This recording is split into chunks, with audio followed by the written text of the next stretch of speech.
This video falls under fair use. Fair use allows commentary, criticism, and reactions. What's up? Back with another one. So today I'm going to show you this clip of Horace Grant speaking on the GOAT debate. And yeah, he's giving his honest thoughts on where LeBron James really stands. So check this clip out. Yeah. Okay, so here's a question. You're a former player. You know basketball to the utmost. I consider you an expert. Where are you at the GOAT debate between LeBron and MJ? What's your point? What's your take on it? I would say this. Stacey and Mark. What's the ingredients of the GOAT? Is it rings? Is it being the best rebounder? Is it being the best assists or block shots? What is the GOAT? I mean, never losing in a final or MVPs? Or those I want to know what's the ingredients of a GOAT? Because if it's rings, it's Bill Russell. Yeah. If it's defense, I mean, you can look at Bill Russell, you can look at Kembe, you can look at Ben Wallace. You can look at Will Chamberlain as being like really the most unstoppable force that anyone's ever seen. I mean, he easily could be the greatest player of all time based off of what he did and changed the game. They widened the lane up for him. You know, they took the dunk out because he was dunking so easily.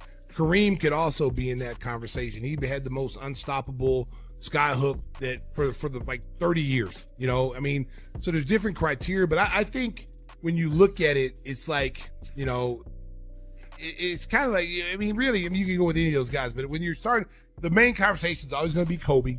It's always going to be Michael. It's always going to be LeBron. Those are the three guys that everyone always talks about.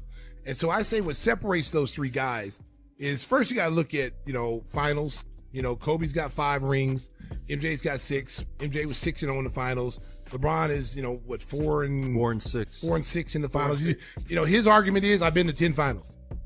Okay, that's like saying you went to Baskin Robbins 10 times. I mean, what did you order a milkshake every time you came? Who cares? You went 10 times. Who cares? Like that, you didn't win. You know, or I played the lottery 10 times and I won 10 times. No one cares. It's what you did when you were there. You know, and not taking anything away from him because he is on the Mount Rushmore, in my opinion, of great players. And I would never slight his career at all because what he's done in the game, he's more Magic than MJ, where Kobe's more Michael. Kobe gets overlooked. I mean, when the discussion of what a GOAT player is, you know, I would put him right up under MJ, 1 and 1A. And then I would throw LeBron there.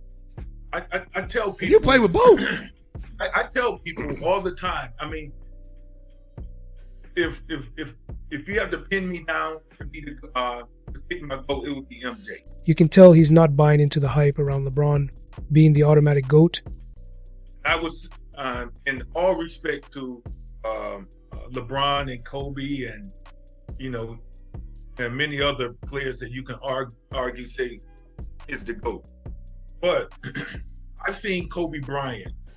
When Shaq will foul out, got in foul trouble. I thought I was looking at Michael Jordan, how he took over the game and led us to victory many times when Shaq was on the bench with foul trouble and what have you. But I would say MJ 1 and Kobe 1A for sure. Yeah, I would say that because also what separates those two guys, those three guys is they were two-way players. They played on both ends. You know, they didn't just play offense. And LeBron in his early days was a very good defensive player. But over the last 5 or 6 years, you know, he's kind of a traffic cone out there. He's not guarding anybody. He's basically running people over and telling them to run over and guard his man. And he's not the same defensive player. And people can say, well, he's 40 years old. Well, MJ was playing defense at 40. You know, Kobe was playing defense in his late 30s. What's up? So what are my thoughts about this? Here's the thing. Horace Grant gave a perspective that a lot of former players seem to share, but not everyone talks about publicly. He's not taking away from LeBron's greatness. He clearly says LeBron is on the Mount Rushmore, but at the same time, he's drawing a line between all-time greatness and the true GOAT title. What stood out is how he broke down the idea of what really defines a GOAT. Is it rings? Is it dominance on both ends of the floor? Is it being the number one option in every finals run? That's the kind of layered thinking that adds real depth to the conversation.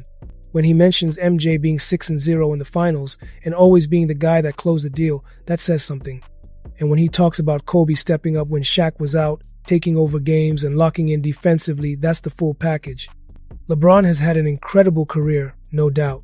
But when someone like Horace, who's played with MJ, says LeBron's defense has slipped and that other greats still gave their all at that age, it makes you pause and reflect. It's not disrespect, it's analysis from someone who's lived it.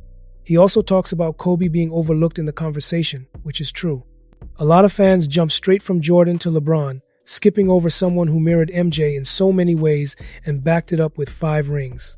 In the end, Horace doesn't just hand out praise for popularity, he bases it on what he saw in real game situations. And you can't ignore that. It's just another layer to this never-ending GOAT debate. Okay, so make sure to subscribe to the channel and leave a comment and also like this video. I'll see you in the next video.